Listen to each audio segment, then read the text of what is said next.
Okay, so we have two coils. We have a coil here. I'm going to draw it kind of like that. We have a coil in the back, and we have a fan in between, fans in between. We have a fan here, and we have a fan here. Okay, so this is going to be inside the room. This is going to be outside the window. Okay, so there is freon in these coils, and on the inlet side over here, there's a little valve, little tiny little valve or capillary tube in the case of some cheap air conditioning, but there's a little valve that regulates the flow of freon into this coil. So this line here contains liquid freon. Liquid freon is at room temperature, it's a gas, right? And you can compress it into a liquid. So right now this is in this tube. The valve is holding it back so that it stays a liquid. But as this valve creaks open, it opens a tiny bit, or maybe it's a capillary tube or something like that. The liquid freon enters this coil. The liquid freon evaporates. It evaporates at a very low temperature, literally, say, minus 20 degrees Fahrenheit or minus 10 degrees Fahrenheit, depending on the kind of freon it is. It's going to be different temperature. So very cold freon evaporates into here, and the process of evaporating, it cools that coil. This fan then takes room air, pulls it in the bottom, and blows it across that coil. So now you got cold air, right? That's it. That's exactly how you get cold air in a window unit air conditioner, okay? Or many, many kinds of air conditioning systems. Okay, so cold air is being produced here. So now this freon now is a gas, right? So now that it's a gas, you can't reuse it to make more cold air. So what happens now is that freon goes over here, gets pulled back here to a device called a compressor. Right? Oops, I'm sorry, the compressor is going to be up here. Right? Let me undo that. Okay, so the compressor is going to be up here. So that gaseous freon comes up here, goes into a compressor. That compressor could be like a piston type compressor. In your window unit's never going to have piston type compressor, far too expensive and noisy. It's going to have some sort of little centrifugal thing, little heartbeat motor. That is what uses up all the power. That dims the lights. That's what causes you to use a lot of electricity. That's what you hear click on when the air conditioning starts to cool. You hear kind of buzz in and start to make more kind of this grumbling noise. That device compresses the cool gaseous freon. It compresses it. And what happens when you compress a gas? What happens to the temperature of the gas when you compress it? When it expands, it cools. What happens when you compress it? It gets hot. So now you have liquid freon, you evaporate it, now you have a gas here, and then coming out of the compressor, you have a hot liquid. A hot gas, right? So now it's a hot gas. In order to change it back into a liquid, you have to take that heat away, and it'll condense, right? Just like warm, moist air, if it is a cold surface, it's going to condense back into water. The freon will condense back into a freon liquid under pressure. So all this side is under pressure now, right? So that hot gas goes through another coil. You blow air over it, and you can feel the heat out of the back of the air conditioning unit, right? So you're blowing air across it, and you're taking heat away from that hot gas. And when you take heat away from it, it turns back into a liquid. And now you can reuse that gas over and over and over again, right? Yes? So is the life of the unit dependent upon the amount of freon that you have? The amount of freon is regulated so that the pressures and the temperatures are correct. If you lose freon, things start to go wrong. Like, for instance, the coil freezes up because there's not enough back pressure here, and it evaporates into the coil too quickly, right? And other things go wrong, like you can't produce the amount of cooling that you want. It runs, you hear it click in every once in a while, but it doesn't seem to cool. So it gets charged with freon once. Most window units are relatively inexpensive, a few $100s, usually. The freon's relatively expensive, and the mechanic is relatively expensive. So if a leak occurs, you lose the Freon, chances are you wind up throwing the unit away, just buying a new one. It is possible to recharge the Freon, put Freon in there. You do that often with cars, because if a car air conditioning unit loses the Freon, it's very expensive to remove the belts and the pulleys and everything else that's in the car air conditioning system. So that's conceivable. You would fix a leak and recharge it.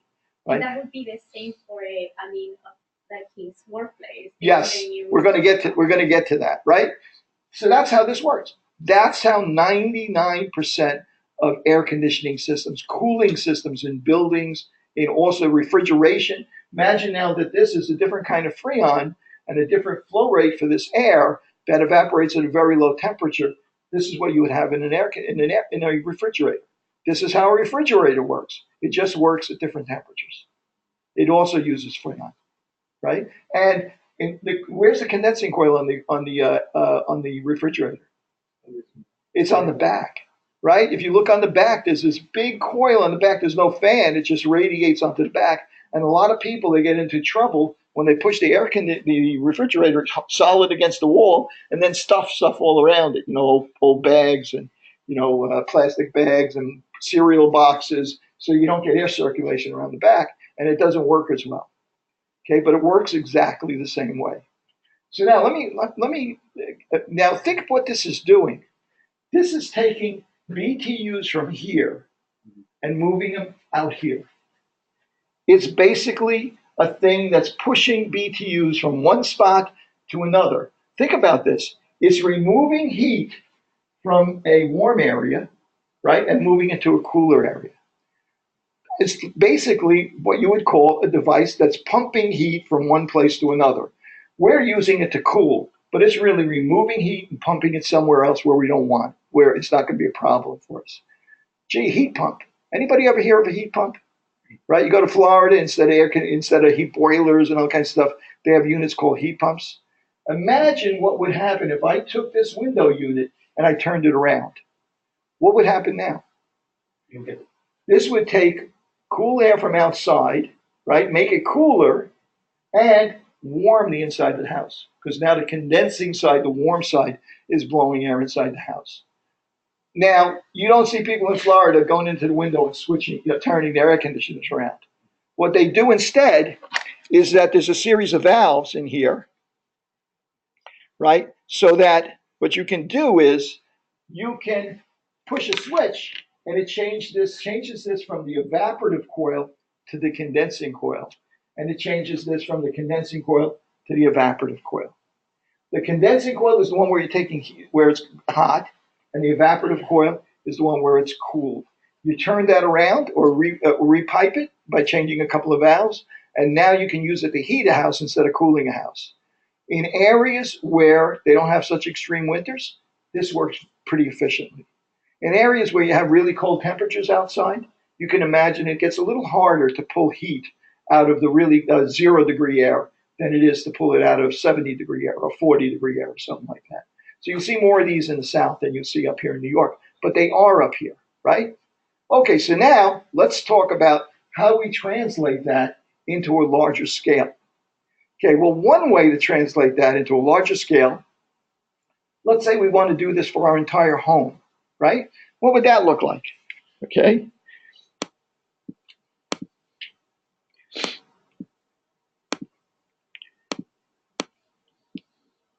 Do all units have that feature where you can? No, only heat pumps. Only the ones that are called heat pumps. Normal air conditioning unit you only use to cool, right? But or you can imagine if you wanted to, you literally could put it in the window backwards and it would heat the home. So a heat pump is not an air conditioner. It is an air conditioner. It's exactly the same thing. Works exactly the same way, but you can use it for both air conditioning and heating. Does both purposes, right? All you do is hit a switch that says heat in the wintertime and cool in the summertime. In fact, you go to a lot of motels and you'll see that. A lot of them have heat pumps that inside under the window where you can press a switch and choose one or the other. Okay, so let me go back to Keynote here. Okay, and let me see. I got home here. Okay. I'll start with this one. Why won't it let me play current slide? Let's see. Okay. Okay, played that one. Now let me make it bigger.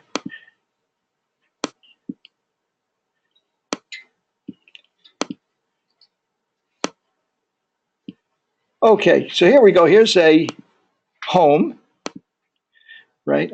A typical home unit. This is an even better one, I think.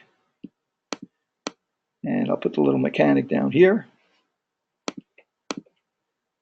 Okay, so here's a situation where we have something called a split unit. This is your condenser. The condenser is sitting on a pad outside the house. You've seen this. You visit people out in the country, and they got this air conditioning unit outside the house. That's only half of the air conditioning unit. That's got the compressor and the condensing coil out there. So you can have a fan on there. The compressor compresses the freons, back into a hot gas, and the condenser turns it back into a liquid. Why is that outside?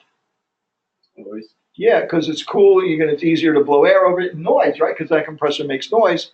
Now you can put that outside the house. You don't have to listen to that compressor, especially because this is much bigger, usually than a window unit, because it's designed to cool an entire house. But now the freon gas comes in here, and in your air handling system in the basement, you have basically what looks kind of like a furnace, a sheet metal box, right? And it has a fan in the bottom. That fan pulls air in the bottom, say from your basement or from your first floor, pulls air in the bottom, and then pushes it into ductwork that goes all over the house. And you'll see little registers, little grates on the floor or in the ceilings in the corner and so on and so forth. And you blow air past that evaporative coil. Here's your evaporative coil. Here's your condensing coil. You blow air past that evaporative coil. It cools the air. What else does it do when it cools the air? Remember, it's going to cool the air pretty cold. It's going to cool it to maybe 50 degrees or so. And you have, in the summertime, 90 degree, 80% humidity air. What happens when you cool it to 50 degrees? You condense moisture out of it also. So not only does it cool the air, it dehumidifies the air, right? So there's a pan underneath here that catches water, condensate. And that condensate usually is directed down the drain or something like that. You discard it. In your air conditioning unit, you ever walk under an air conditioner and from outside and you get water dripping on you? Yeah. That's the condensate that's misdirected and wind up getting out onto the street and dripping on your head. Nowadays, most units will not drip condensate anymore because they found that if they took some of the condensate and ran it so that it dripped onto the condensing coil, or at least the lower couple of rungs of the condensing coil, that condensate, that water would cool the condensing coil and make the unit more efficient, which would also evaporate the water so your neighbors don't get their heads dripped on either, right? So that's one of the reasons why current units now have an EER of 9 or 10, and old ones used to have an EER of 6 or 7, and they dripped on your head. Right? They just wasted that water. Okay, that cooling water. So that's an evaporative process. So you get a lot of cooling out of it. Okay, so now here's your home, your window, your air conditioning unit. Your condensing coil is out there, your evaporative coil is out there, just a bigger version of the same thing. And now, since you're going to use this to cool multiple rooms, you need ductwork to send it throughout the home to different rooms. And you may notice that in a person that has this kind of central air conditioning system, you may notice that the doors to the rooms don't go down to the floor. They have a gap of about an inch or so. Or they have a grill in the door. And why is that? Because when this goes up to the bedroom on the second floor, you want it to go outside of the room. You want to be able to push air out of the room so that air can find its way back down to the basement and return to that unit. Okay, so that air recirculates all the time, right? And you'll notice that if somebody blocks that little inch or something like that, that room won't get air conditioning anymore because it won't be able to push air into that room, right? So that returns back down here. There's one other thing that happens here that a lot of home units don't have, but on commercial units you'll see it almost all the time. And that is, right now, this air is recirculating all the time. Right? So if somebody takes a shower, if somebody uses a deodorant, if somebody sprays perfume, all those odors accumulate in here. right? So they don't have much in the way unless they open a window. They don't have much exchange with outside air.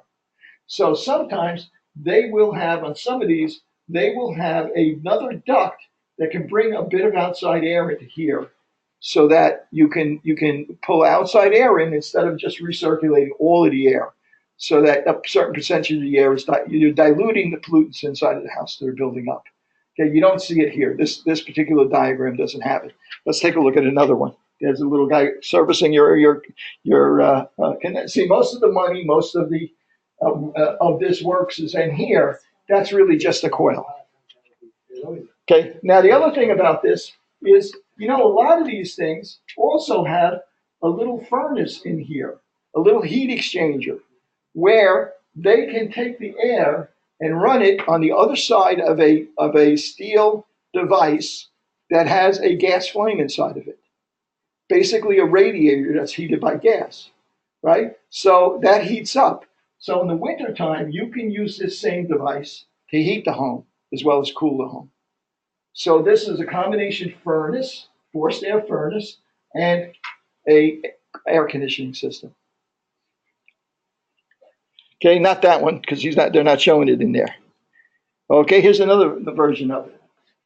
Okay, here's a fan down here. Here's the air returning.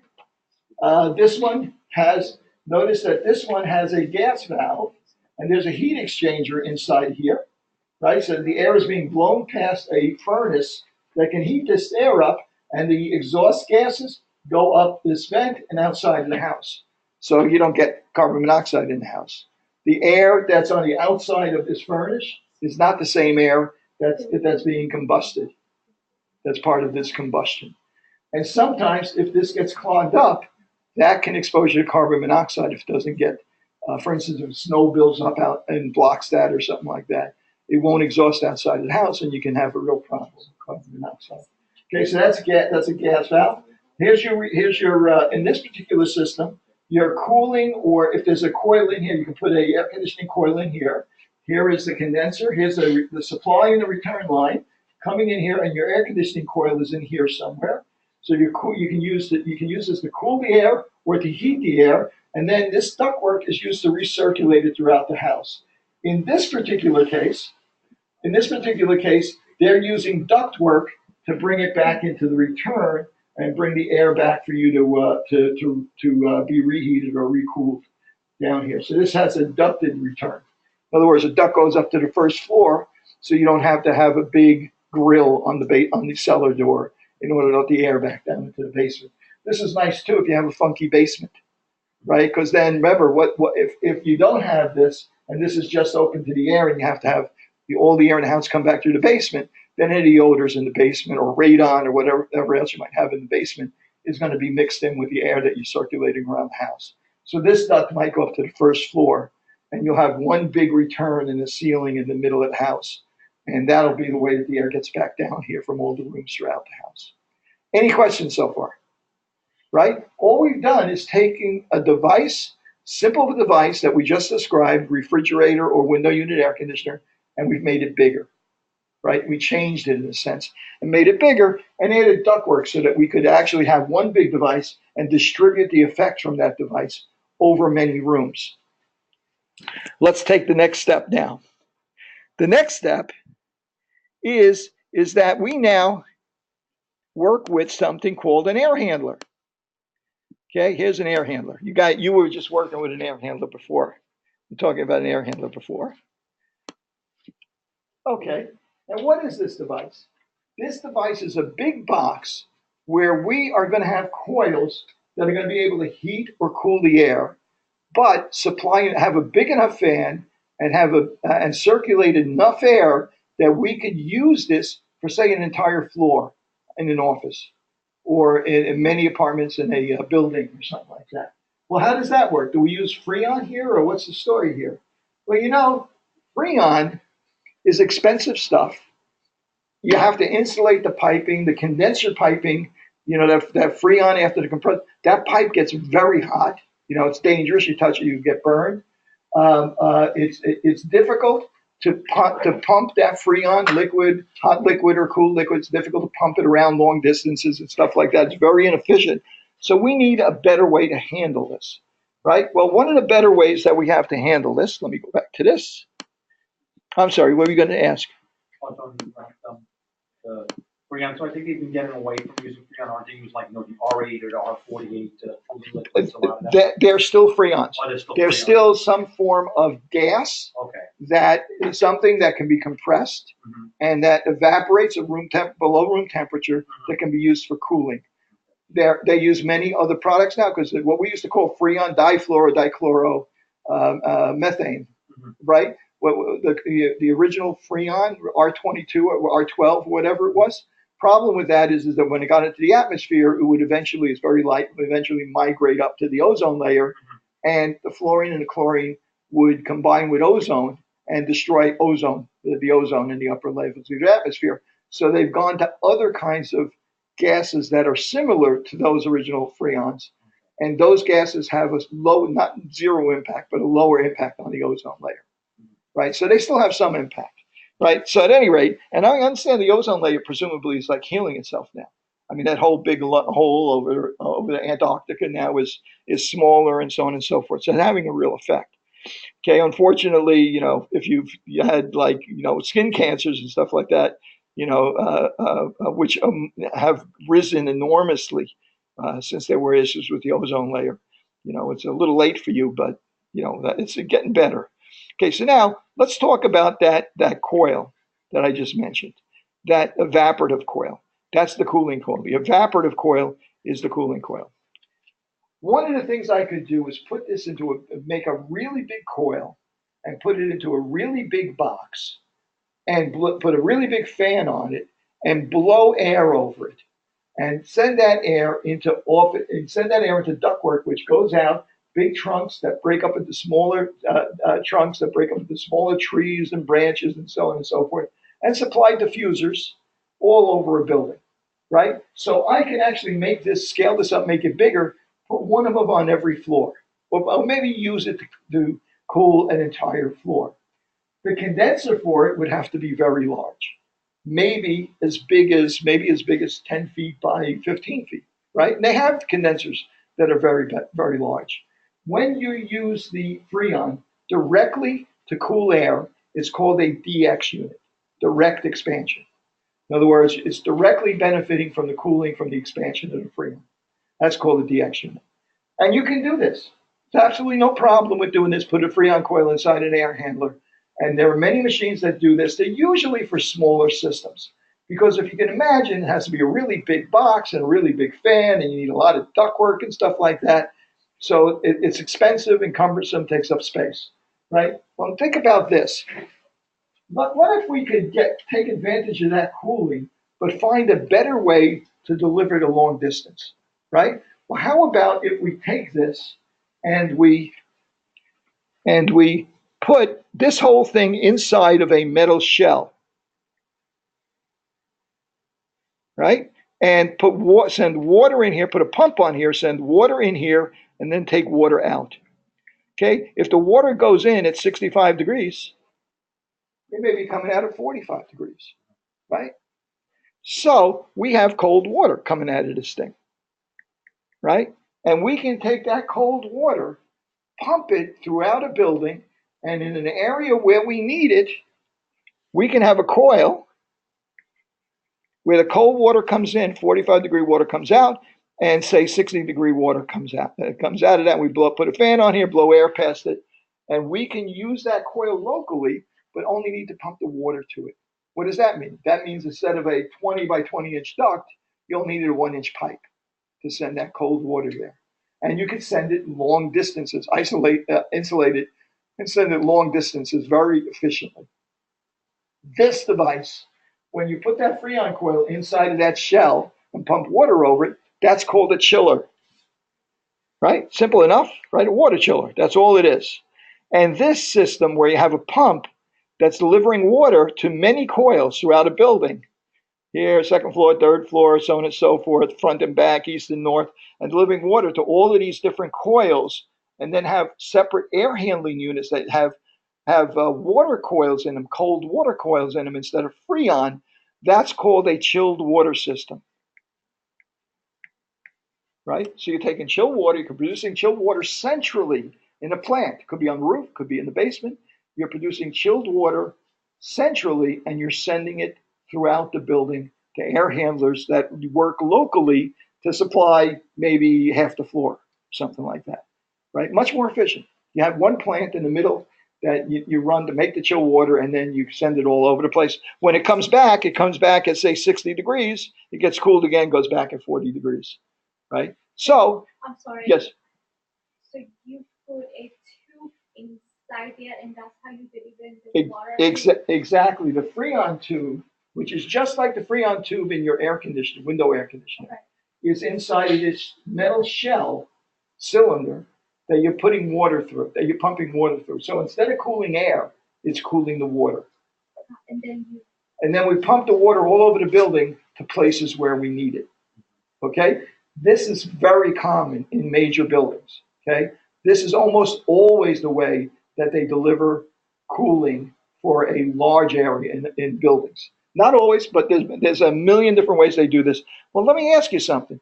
Summer's over, right? Now, gee, it's winter time now. Oh no, now I need heat. Well, how about if you have a boiler that produces hot water, and you hook this up so that instead of going through this chiller, this piping goes through the boiler instead. So now, to all these coils that are throughout the building, instead of delivering cold water, now you can deliver hot water for heating. So you may be delivering 160 degree, 180 degree water to these coils, blowing air over them in different air handlers throughout the building. And now that's called a chilled hot system. Chilled in the summertime, chilled water in the summertime, hot water in the wintertime, right? And there's a lot of ways that you can make this work. And if you have a system like this where the coils only get hot water, call that a hot water heat system. Only chilled water, it's a chilled water system. If it has both, you call it either a dual temperature system or a chilled hot system. Vernacular in the business is chilled hot system. Okay, so the pretty good way to handle this stuff, right? Pretty efficient way to handle this stuff. The only problem with this is now this is a giant device. This chiller, it's not small potatoes. This is a big thing. There's a lot of freon in this thing. There's a lot of cooling going on in this thing. So that means you need to take the heat away from it, right? One way you could take the heat away from it is to have a big, very big coil with air, condensing coil with air blowing over it. You could have an air-cooled condenser, that's called. But the bigger this unit gets, the bigger that coil has to be, less efficient that this process is. So you want to know something? We were able to make this a very efficient process by running cold water over this to make cold water. Well, how about using water to cool the condenser part of this device? In other words, here's the other coil, the condensing coil. Instead of blowing air over it to cool it, let's put another shell over this thing and run water over it. So the water goes in typically at 85 degrees and comes out at 95 degrees. And these are designed to work well at those temperatures. So you put 85-degree water over that condensing coil, it takes heat away from that condensing coil, and now it's 95 degrees. Now you got a problem. You need to get that heat outside of the building, right? This condenser is inside the building. You need to get that heat outside of the building. Not only that, but you need to reuse this water. So how are you going to wind up reusing this water, right? You need to cool that water back down to 85 degrees so you can reuse it. Well, let's see what we got that might be able to do that. Okay, let's see if I can come up with a picture of it. I know I got one. I know I got one here somewhere. Where is it? Where did it go? Oh, I had one here, but I can find one easy enough.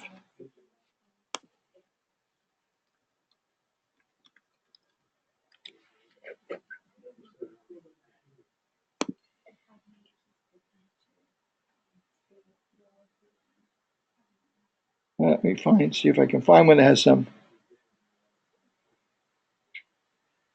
decent picture here. Here we go.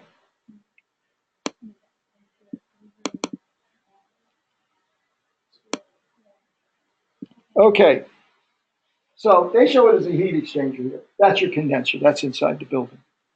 You take water, cool water, you run it over the heat exchanger, it's 85-degree water.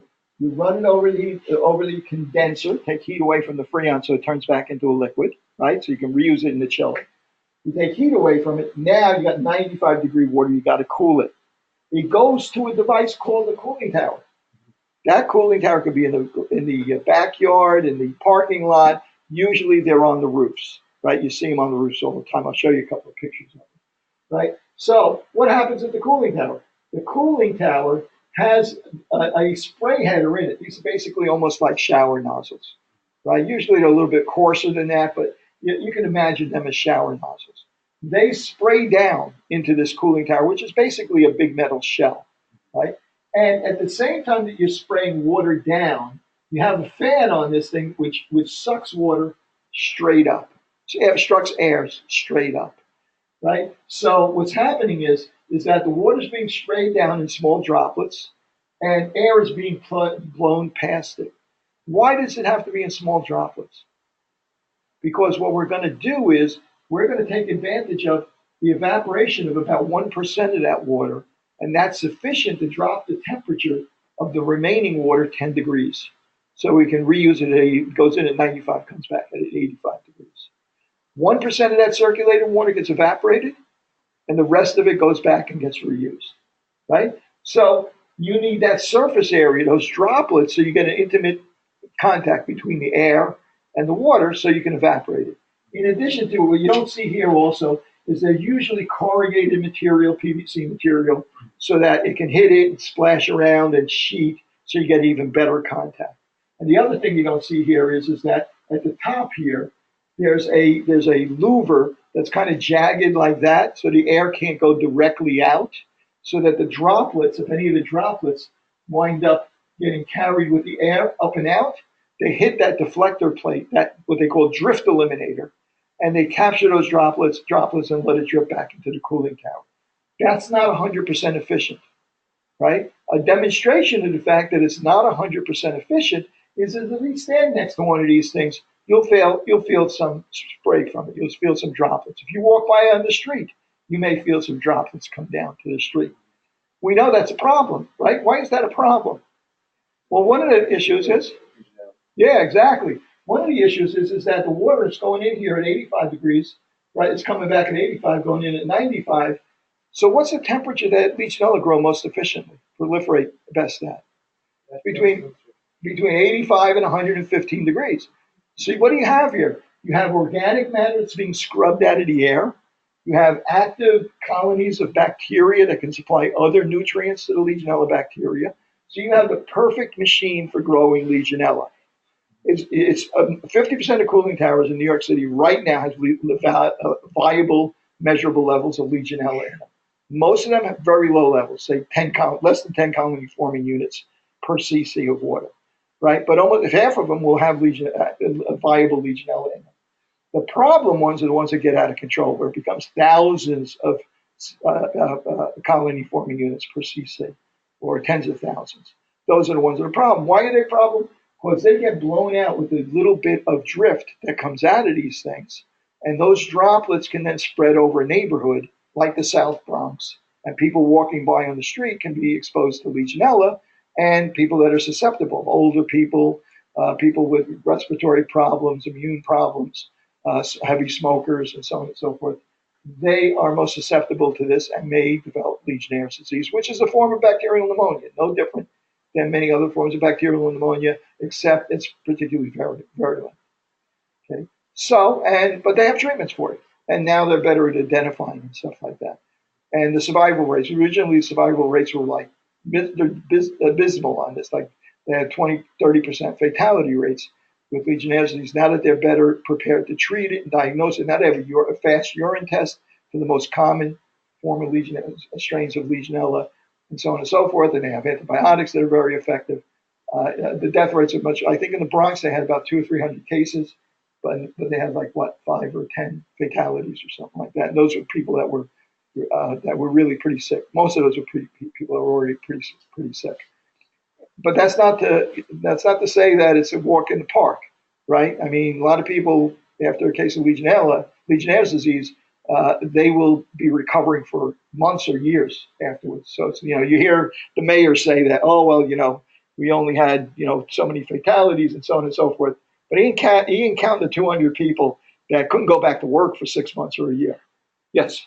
Well, you mentioned too about the top part, the lubricants Drifter were eliminator, slanted, yeah. that they're not inefficient too. So you're saying all the bacteria is being cleaned, plus what's feeding into the temperature as well too. You're saying that stuff is escaping that in, So they're not 100% efficient. Okay. In other words, a tiny amount, and in fact, they're rated. The manufacturer will tell you that of the circulation rate, that 0.00015% of the circulation is escaping that cooling tower.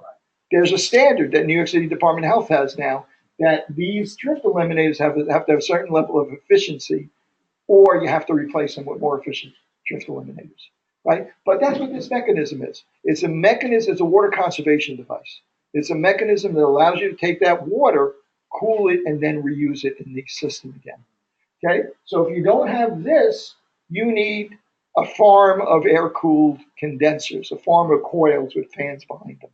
This might take the place of room-sized condensers, like this condenser the size of this room, a coil the size of this room, and you might have to have 10 of them in a large building or something like that. Believe it or not, there are buildings that have stuff like that as well, especially in areas where they have very, like in Arizona or something like that, where water is pretty scarce and so on. You see a lot of very large air-cooled condensers. In New York, water's cheap, right, and plentiful because we steal it from the watershed upstate. So, I say steal because we've doomed them into economic poverty upstate because we don't let them develop areas around the watershed in order to preserve our water supply. Okay, so that's what we're dealing with here. So just to give you a look at a few versions of this. Okay, so what might we see if we were to, take a look at some of these systems? Well, one thing we might see is we might see an air handler where they have coils that are located in here. Let's see, number 4 is cooling and heating coil. So in here, you see a pipe going in and a pipe coming out. That might be a coil that in the summertime you might be pumping cold water to, and in the wintertime you might be pumping hot water to. It's in here. And what is number 3? Number 3 is a filter. See that? See, you can kind of see it's kind of like a large pleated filter of some kind. And so we have a fan here. That fan is taking air from the building, right? It's taking air from the building and blowing it through this air handler. And the first thing it hits, number 2, is a damper, something that can open and close, right? Say for the moment this damper is completely open. So it blows air through the filter, over the coils, hot or cold coils, or maybe there's both, and then through this entire unit, and then it supplies ductwork, which distributes air throughout the floor or building or whatever. This might be this air handler might supply a whole floor in a large building, and then you might have another air handler on the floor below, and it's getting the cold and hot water from a central plant, right? So we might see an air handler like this. What else does this have on it? Well, it's got dampers up here too. It's got a damper for exhaust air and a damper for fresh air. Well, how does that work? Well, you have 3 dampers. You have a damper here, and a damper here. So the return air coming back from the building, coming back from the floor. How does it get back from the floor? Well, it gets back from the floor through either holes, grills that go up into the ceiling, and the air is sucked back through the ceiling to this fan in one spot on the floor, and that returning air is being blown in here. And depending on how these are open, as the air gets blown in, you can adjust the mix of returning air, outside air, and dump exhaust air at the same time, right? So the positions of these dampers can adjust what percentage of the return air that you reuse and how much fresh air you pull in and how much stale air you exhaust, right? So that mechanism there gives you an opportunity to get some fresh air into the building, or a portion of the air to be fresh air. And you can supply that throughout the building and so on, right? So there's probably a condensate pan down here, right? Because that's going to accumulate moisture, right? So if you're going in there to check this unit out and see if everything's working okay, and somebody says, oh, whenever the air conditioning fan kicks on, I get this musty smell.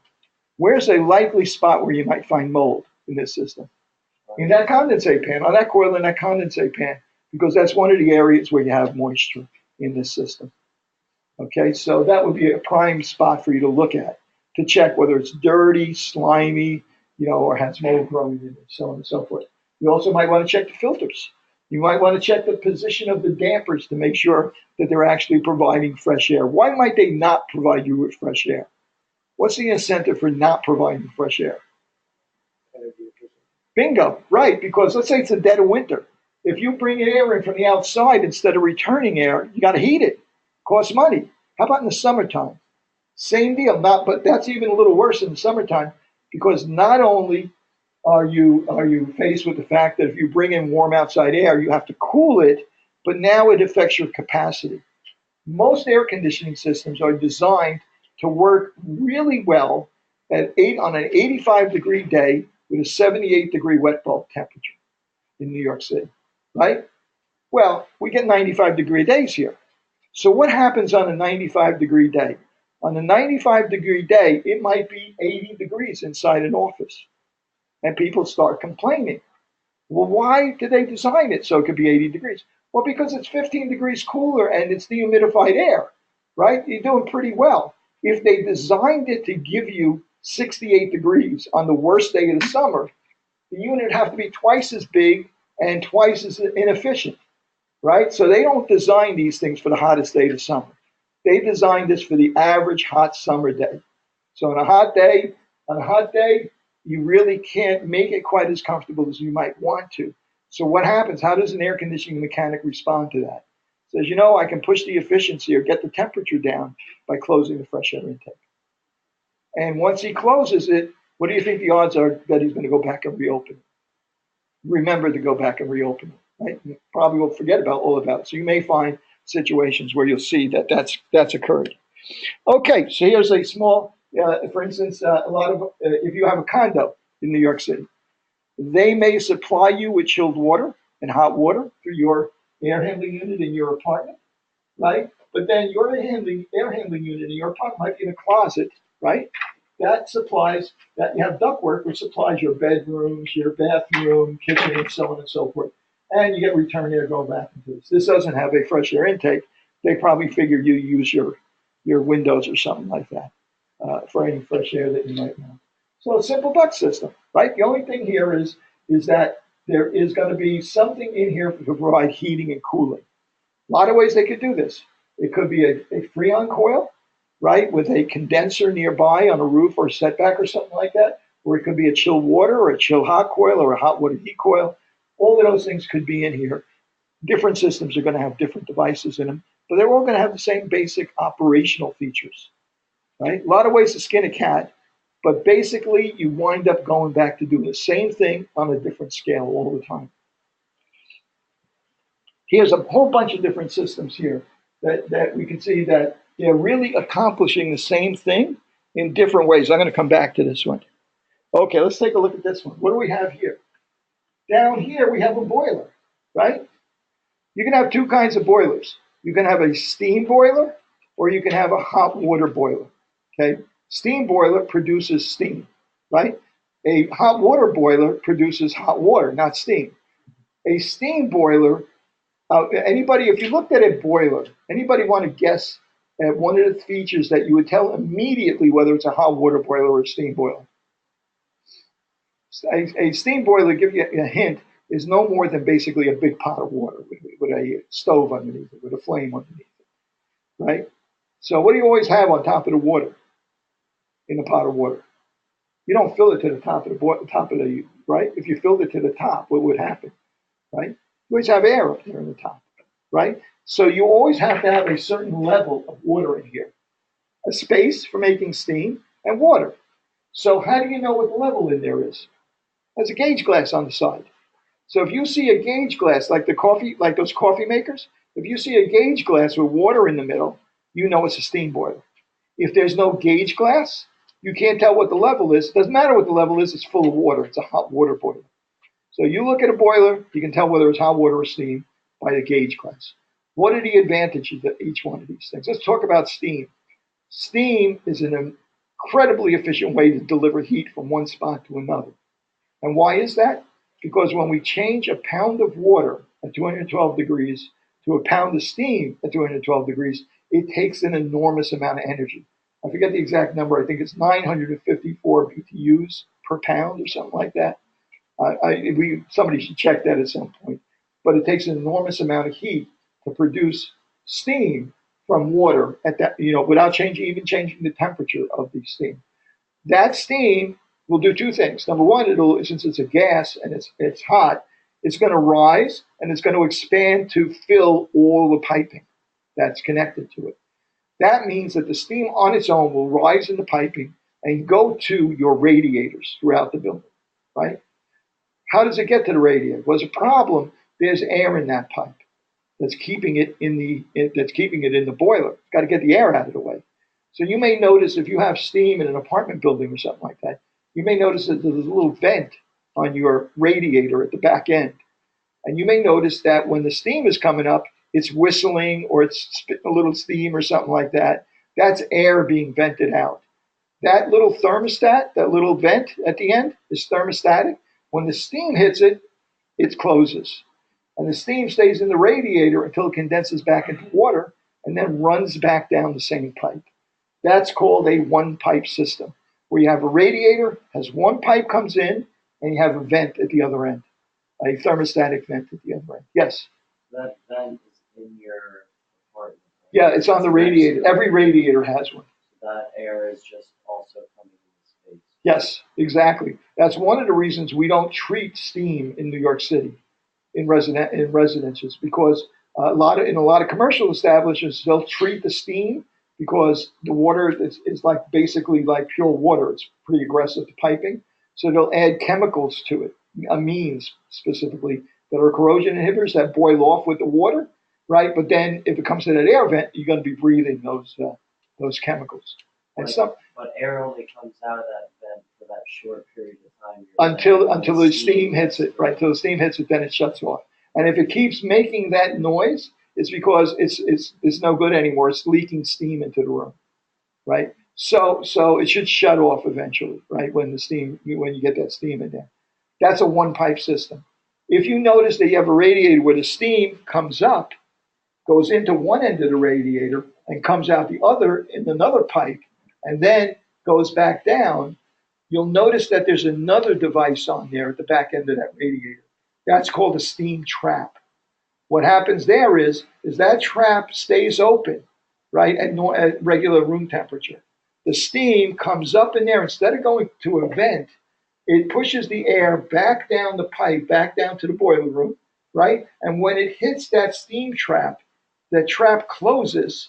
Sometimes there's a float in there. That trap closes and lets the steam stay in your radiator until it condenses into water, which raises the trap, which very frequently has a float in it, and then lets the condensate run back down that second pipe. That's a two-pipe system. And one pipe goes water, the condensate go back and up and down the same system, and two pipe, you have a separate pipe that brings the condensate back down to the boiler. Yes? I have kind of a random question. I had a situation today where there was water condensing on the inside of a window. Okay.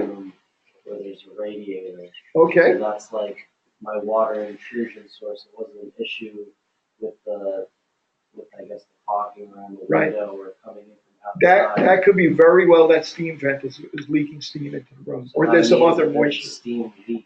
Yeah, it could be. Yeah, you can fix it just by changing the vent, right? By changing that air vent. In other words, that air vent should only allow air into the room and then close when the steam reaches it. But if that stays open, you can let steam enter the room, right? And that steam's moisture that you're adding to the room. So it's not unusual in that situation to see exactly what you're saying, seeing condensate on the windows of the walls or the outer walls, because the humidity in that room is going up because the steam is getting out of that radiator when it shouldn't be. So where is that vent usually? It's at the back end. In other words, you'll see a pipe coming in the bottom of the radiator on one side, And at the top of the radiator, on the opposite side from where the steam is coming in, you'll see a vent. I'll show you what it looks like.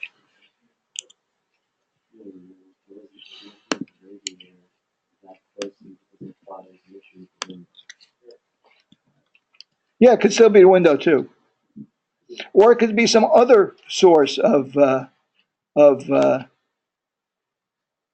Let me see, a steam vent. That's what the steam vents look like. Let me see. Put radiator in here. Okay, here you go. Here's a picture.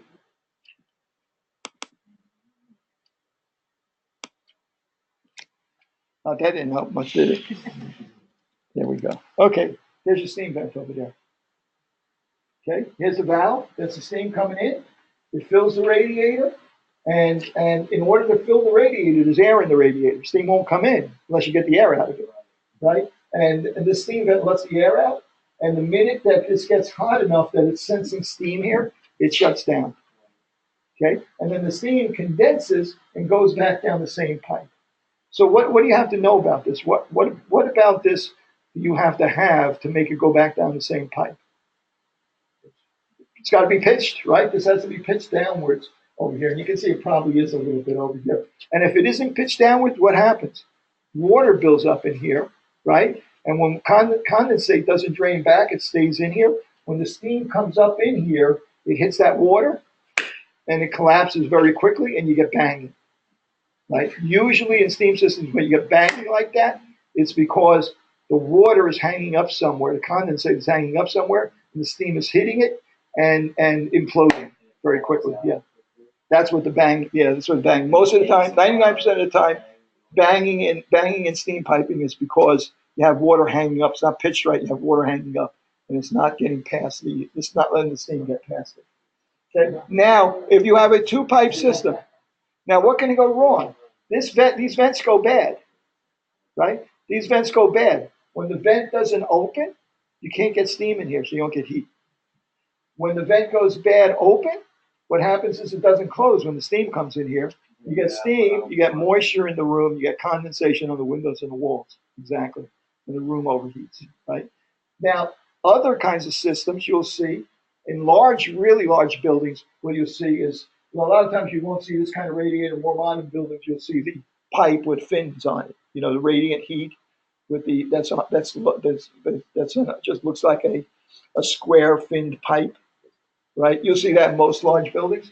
This works exactly the same way as this, but many of those will have steam coming in here and then going to a device called a steam trap.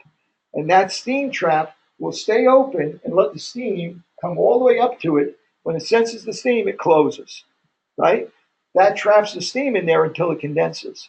When it condenses, that trap fills with water, a little float lifts up, and it allows the condensate to drain down a second pipe and take a second route down, not go down the same pipe. In a big building, you would prefer that because you can imagine, you know, like if you have an 18-story building and you have boilers in the basement, there are 18-story buildings like this, that to have that condensate going back and fighting the steam coming up, it's a lot of condensate when you add up all those radiators. It's not going to work very well. Not only that, but what you can also do on that return pipe, you can put in the basement a cylinder with a vacuum pump on it. So you can make the system work even better by sucking the steam, the condensate back. In other words, keeping it under a negative pressure. So you have a vacuum steam return system, condensate return system, you know, on this end. You know, but if you see a pipe coming out, it's a one-pipe system, and chances are you're not going to get any steam into the room. But if you see this, and you got condensation in the room, that could possibly be a source of steam. And you can go to Home Depot and buy one for $20 or $30 or something like that and replace it. Okay, so that's basically how these systems work. Okay, so I'm going to tell you, let's take a break for about 5 or 10 minutes. We'll come back and we'll look at various large buildings and what they might look like, what kind of thing we might actually walk into in a large building in the terms of air handlers and how these different systems might be configured. In many different ways they might be set up. And then we'll talk about this building right here and see what we can figure out from right here.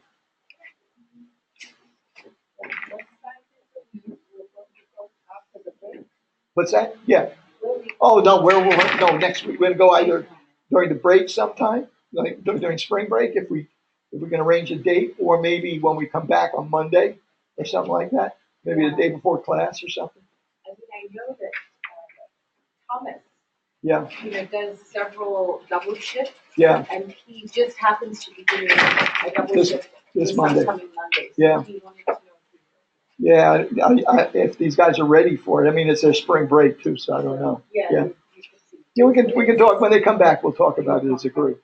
Yeah. And then the other one is this building, Yeah, right? I like this. I like as a demonstration.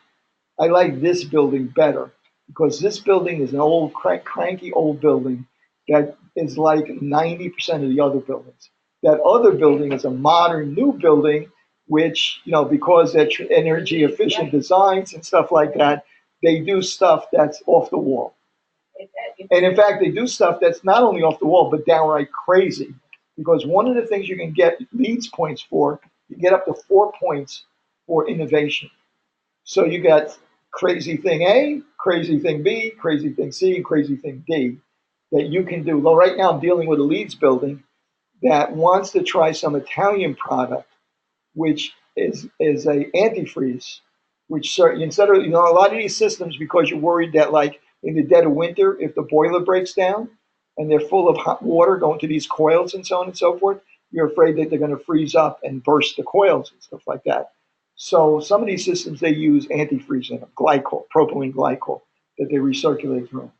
It's less efficient than water is. Water has a specific heat of 1, right? One BTU raises the temperature of 1 pound of water 1 degree Fahrenheit. It's got a specific heat of 1. Glycol has propylene glycol has a specific heat of 0.8. In other words, it's only 80% efficient compared to plain water. But sometimes you need it in order to protect the system. This Italian company has a deal where they claim to have colloidal particles of copper and titanium that they add to the glycol, which increases the heat transfer, some nanoparticles of copper and titanium that supposedly increase the but that's and the reason why it's an Empire State Building wants to use this stuff, and they want to use it because they're doing a Leeds renovation, and this will give them a point for innovation to test this stuff. Basically, to test this stuff. Who knows if it really works or not? And what are they trying to certify? They're trying to. What level do they? Oh, I don't. These guys say it's 10% more efficient than using glycol, plain glycol, which is a lot. In a heating system or cooling system that is already designed for very high levels of efficiency, to gain 10% more, to save 10% more energy, just by changing the kind of liquid you put in it, that's pretty good if it's true. Versus water. System right here. What do we see in this system? Well, first of all, we got a boiler down here. Okay, and it looks to me like it's a hot water boiler because I don't see a gauge glass on here. So here are pumps for chilled water, hot water, and for the cooling tower, separate pumps. And what do we have over here? We have a chiller. You see these 2 shelves over here? One of those is the chiller. The other one is the condenser. Or sometimes we call it the evaporator and the condenser, right? So the water from the water that goes to the cooling tower goes through the condenser, goes up, comes back, recools this. The chilled water goes through the chiller, goes in, gets chilled, goes throughout the building, and then comes back here to get chilled again. This big thing up here is a motor-driven compressor.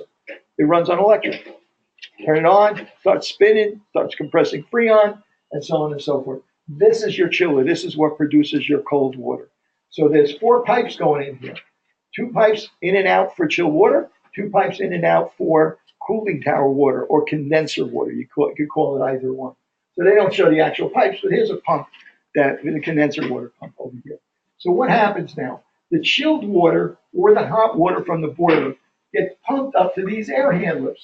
And in these air handlers, you see there's an opening back here with its filters. This is typical of where you might have a room, a little mechanical room for that floor, so that all of the air from the ceiling gets pulled back into that room and then gets pulled into this unit right here. Okay, or actually, you can see also on the top of this, each one of these air handlers is ducted to pull outside air in addition to the return air that gets pulled in here.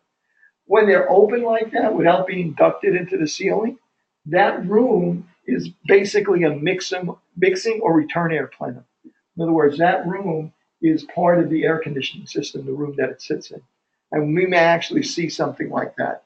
So literally the unit would be standing up in the middle of the room and it would be open to the back and there would be an opening up in the ceiling here and air would get pulled back into the room and into that unit and through the filters. So what happens with the air that actually goes out of here? Well, there's coils in there. There's hot water coil, chill water coil, and filters. So that air gets blown up in here into this distribution ducting. They show it as round. It's usually square in most of these large facilities. So they're discharging air. That goes all throughout the floor and then goes over to, in this case, it goes over to something called terminal units. And those terminal units split the air up and deliver it to diffusers that supply air into the room. Diffusers are just grills or openings or something like that supply air into the room. That's unusual in the sense that that unit can split this up and control where the air goes. Many of these systems are what they call constant volume systems. These ducts go to a diffuser in the ceiling, and the air comes out at the same rate whenever the fan is running. Constant volume, always runs with the same amount of air coming out of the diffuser. And the only thing that changes is when the thermostat is satisfied in the middle of the floor, then it stops cooling. Keeps circulating the air, but it stops cooling, right? So you can have something that has a terminal unit like that, or very frequently you won't even have that. It'll just have ducts going to square diffusers or supplies in the ceiling or in the walls. And, sometimes you'll see slots. They're called linear diffusers, just things to push air into the room. Okay, and then that air comes back in the ceiling, comes back to this unit, and you can adjust how much return air gets supplied again and how much fresh air from outside gets supplied. And this happens on this floor. There's another one on this floor, and there's another one on this floor. All of the cold water and hot water comes from the basement, right? It's piped up there and pumped. But each individual floor has its own ductwork and air handling, right? That's very common setup for this. Now, the condenser, you have to cool this thing. The condenser, the piping goes up to the cooling tower, gets cooled, comes back down here, and is reused to cool that condenser. One of those shells is a condenser. The other shell is a chiller. Okay, let me see another one. Okay, again, in this system, you have a large air handler on the top, on the roof, and your boiler and your chiller are probably, it might even be direct expansion, just a Freon coil in that big air handler because everything can be pretty close together on the roof. But it might have a chiller also, but you have the coils in there. So you have one spot where you produce cold air or warm air. And then that cold air or warm air is distributed through risers, vertical ducts that go, very large vertical ducts that go up and down throughout the entire building, and then distributed horizontally to supply each individual floor. So you have one unit, and then you have a lot of ductwork supplying many floors. Okay, so you have a system like that. That can be, we'll see in these two buildings exactly how they handle all this stuff. Here's a multi-zone VAV system. I'm going to talk to you about what that terminal box does, VAV terminal box does. Okay, as I mentioned before, so the unit that you just saw, that's what you call a constant volume system. The air is coming down here, and there's in each one of these diffusers, there's little dampers that control how much air is coming out of them. And when the building is built and commissioned, they'll have a company come in and they will balance these so the same amount of air is coming out of all of them. And from that point on, you have the fan on, the fan off, same air coming out of those diffusers forever, right? Exactly the same amount. As long as that fan's running, you have the same amount of air. And the only thing that changes is whether or not you're cooling that air or heating that air more or less, right? And that's done in one spot. That's a constant volume air supply system. This is a little bit different. Very similar. You have the air handlers. Now, though, you have a terminal box, or what they call sometimes a VAV box, variable air volume box. So this box supplies the air to two offices. Say this office and the one next door. One of these two will have a thermostat on the wall, right? And that thermostat will alert this VAV box to when we need cold air or warm air. What does that mean? That means instead of the same amount of cold air or warm air going to every office in the building, well, now you have a way to adjust it. Maybe not for every office, maybe for every 2 offices or something like that. And you can have many of these variable air volume boxes. And the way that they work is that if in the wintertime now we're getting warm air, if we have enough warm air in here, this will reduce the flow rate out of the diffuser supplying this room, right? That's good because that means we have control over the temperature. The downside is we get fewer air changes in here. So what they do to avoid that being a problem, old ones used to shut down completely, and we'd be sitting in here like, with no fresh air, no air moving through this floor. Modern ones don't shut down completely. They have minimum settings. So even if the temperature is satisfied, they'll still work at 25% of the volume of air that would come in here. So we get some air changes in here. That's a variable air volume system. And you can tell that those are different immediately from constant volume systems. Constant volume systems may only have 1 thermostat per floor. Variable air volumes will have possibly thermostats in every other office, right? Because you have a box that controls the airflow to a couple of these things, right? So you'll look at those and you'll see if they're working right. If they're not working right, you'll have an office that's not getting any air, right? Where you get complaints. In other words, gee, it always feels stuffy in my office. The office next door always feels great, right? Or you have one person complaining, it's always freaking freezing in here, right? And they don't have the thermostat. Person next door loves to keep it like Arctic temperature, having meat in their office, right? But they have control of the thermostat, but that person doesn't realize that thermostat controls their office too, right? So you can diagnose a lot of the issues by understanding how the system works. You gonna say? I was just going to ask if you have a copy of these slides. Yeah, I have a couple of other ones in dilution ventilation I haven't even gotten to yet, but yeah, I'll make sure that these are up as well. Okay, so here is an air cooled condenser. Instead of here's your evaporator, compressor, and there's the expansion device that meters the freon into the chiller, the evaporator or chiller. Goes to the compressor hot gas goes in here, gets cooled in the air cooled condenser. This might be out on the roof, right? It's out on the roof, and this is inside. So it gets together, and you can you'll have the cool liquid freon back that you can reuse again. Sometimes they will combine the chiller and the air cooled condenser into something they call a packaged unit, where both are in the same unit, sitting out on the roof, where they can make the chilled water and have the condenser in the same package. Okay, what do we got here? Here's a cooling tower. And just gives you another illustration of what this refrigeration cycle looks like. I'm going to show you something really interesting. Okay, this is a little bit out of left field, but I think you'll find this interesting. Anybody know how you can cool a building using steam?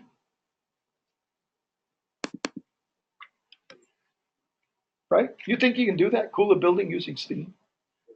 Right? Not using it to drive a turbine, right? But to use the steam to actually drive the process without any mechanical intervention. I'm going to show you something called an absorption system chiller. Okay? And the way that works is, this is really pretty interesting. Usually you'll see 2 cylinders. You see a cylinder like this, and you'll see a cylinder like this. And in this bottom cylinder, you're going to have a pan down here, and you're going to have a coil right in there, and it comes out here. Okay, and then you're going to have, let's see how we're going to do this. You're going to have a spray over the top of this, a little water spray, a little thing that's going to spray water in here. Okay, and let's see, so pan down here, and at the top here, I'm trying to remember exactly how this is going to work. At the top here, you're going to have another pan here with a coil like that. And you're going to have a coil up here with a pan underneath it. Okay. All right. So I am going to take this shell at the bottom. It looks something like this, right? It's a regular, might be 6 feet in diameter, might be 12 feet long, right? Completely closed up. Okay, I'm going to take that. I'm going to put it under a vacuum. I'm going to evaporate all the air out of that. Now, what temperature does water boil out at sea level? Boil at sea level. That's not a hard question, right? 212 degrees, right? What temperature does water boil at Mount Everest? Take a wild guess. Less than 212, right? Maybe 150, maybe 170 or something like that. Why? Because the atmospheric pressure is lower, right? Partial pressure water is going to be high enough to like boil off at a lower temperature, right? Okay, what about in outer space? What temperature does water boil at? It's going to boil it's going to evaporate so vigorously, it'll freeze, literally freeze, right? So water, if you spray water in a vacuum, you can get very low temperatures, right? Well, how about if you put a coil in here that has water in it, circulating in it? The water's going in and coming out. And you evacuate that and you spray water through here, right? When that gets sprayed over that coil, what happens to the water that's going through that coil? It's chilled, right? Goes in at, say, 60 degrees, comes out at 45 degrees. You cool the water by spraying water in there. This process is not going to last forever. What's going to happen when you spray the water and it evaporates? You're going to lose your vacuum, right? Okay. There's a very hydrophilic compound called lithium bromide, right? When it's concentrated, like say 90%, right? When it's concentrated, it vigorously absorbs moisture from the air. Okay. Now you can take lithium bromide in a separate pan down here. Take lithium bromide. You can take another spray in here, and you can spray the lithium bromide, 90% lithium bromide, and collect it in a pan underneath it. What's that lithium bromide spray going to do to that water that's in that shell now? It's going to absorb it so that you maintain your vacuum, right? Now, the problem is you get that lithium bromide out. Now it's only 40% because it absorbed that moisture. You can't use 40% lithium bromide. So what do you do with it? You send it up to this upper shell. And in this upper shell, you put it into this, you pump it into this pan, and you immerse a steam coil in this pan. Right? That steam coil does what? It drives the moisture off of that lithium bromide, brings it back to 90%, so you can reuse it back down here to spray to keep that vacuum underneath. But now that drives off the moisture. That moisture gets collected on another coil that's up here that cools this whole process, right? Happens that coil goes up to a cooling tower, right? So the hot moisture, the hot water the moisture that's being evaporated in here, in this shell, gets condensed in this pan because of that coil from the cooling tower, right? Gets condensed, and that water gets collected and gets reused to get sprayed into the bottom part again. So the lithium bromide and the water form a constant operation. This is called an absorption chiller. And you turn the switch on and this thing just works. What drives this whole thing? Where's the energy coming from? Steam. Steam is what drives this whole thing. The pumps that I'm working on, they're little tiny little pumps like that. They're not really using much energy at all. All the energy to keep this process going is from steam. What's the refrigerant here? The lithium bromide is the absorbent. It maintains the vacuum. What's actually doing the cooling? Water. The refrigerant here is water. It's doing the job that the Freon did by evaporating and cooling that chilled water coil. Cool, right? Pretty interesting. One of the major advantages of this is because it's a completely closed system, you don't need a licensed engineer to run it. All you got to do is to go show up at work in the morning, turn the switch on, and it starts running by itself, right? This is enormously popular in residential buildings because you don't have to have a licensed engineer on the job 24/7 in order to keep this thing operating. The other chiller that I showed you, where there was a chiller bundle and a condenser bundle, and then there was this big centrifugal motor that was driving the compressor, giant centrifugal electric motor, 440 volt, 100 horsepower or 200 horsepower.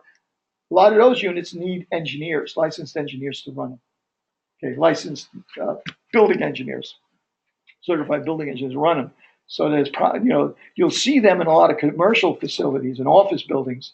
Residential buildings like these absorbers because they don't need an engineer because you don't have a big motor or centrifugal device, running that could be dangerous.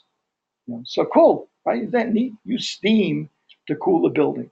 That's where all the energy is coming. These systems? What's that? How common are these systems? These systems, very common, very common. I would say maybe 10% of the buildings would have an absorption system somewhere in them, and a lot of these tend to be in residential buildings, apartment buildings, because they don't usually have a sophisticated engineering staff.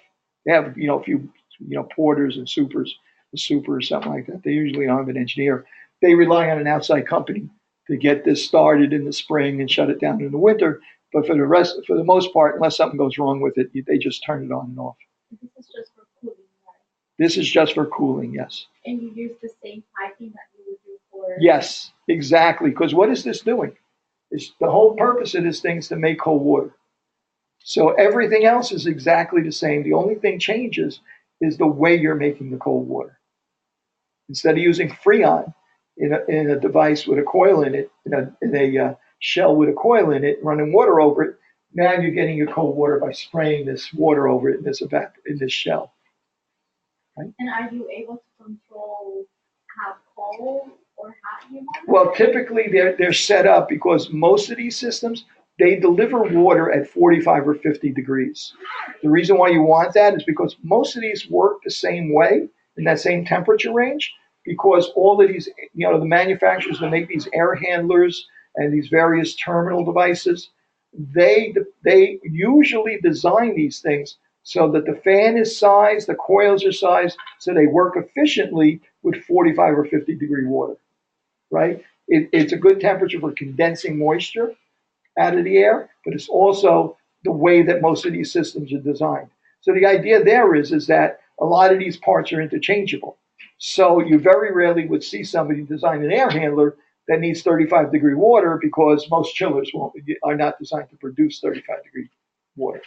So it's kind of like this. A lot of this stuff, even though there's many ways to skin a cat, to make the chill water, to deliver the chill water, what kind of air handlers, what kind of duct work, how you control it, and so on and so forth.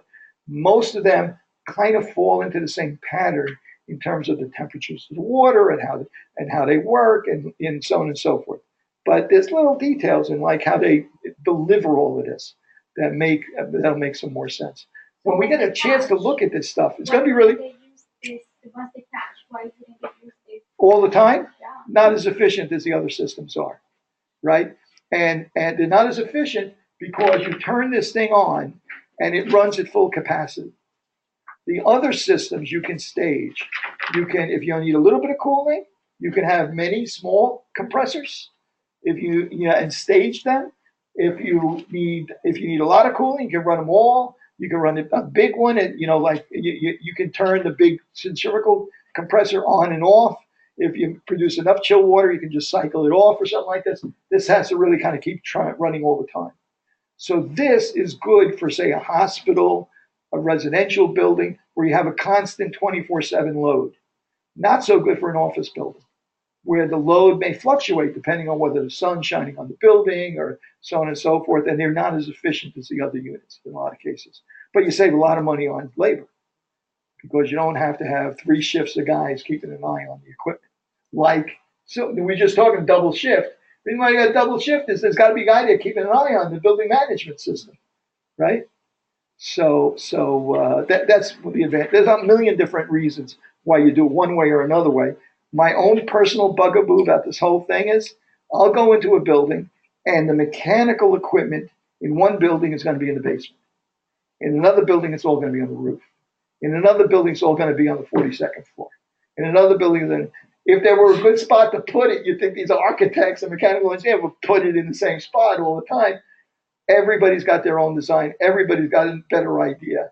And a lot of times they run into trouble because they're chasing a little bit more efficiency, and they do things that are a little unusual.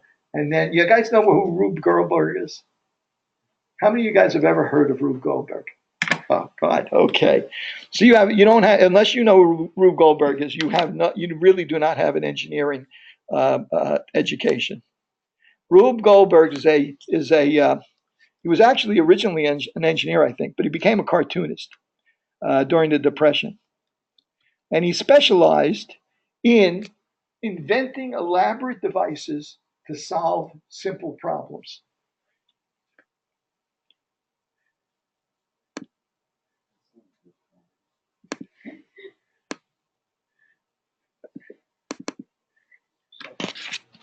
There you go. This is one of his cartoons, a self-operating napkin. So you have to trace it from A. He picks up the spoon and it does this and it does hit the parrot. This pops up, sends the bread.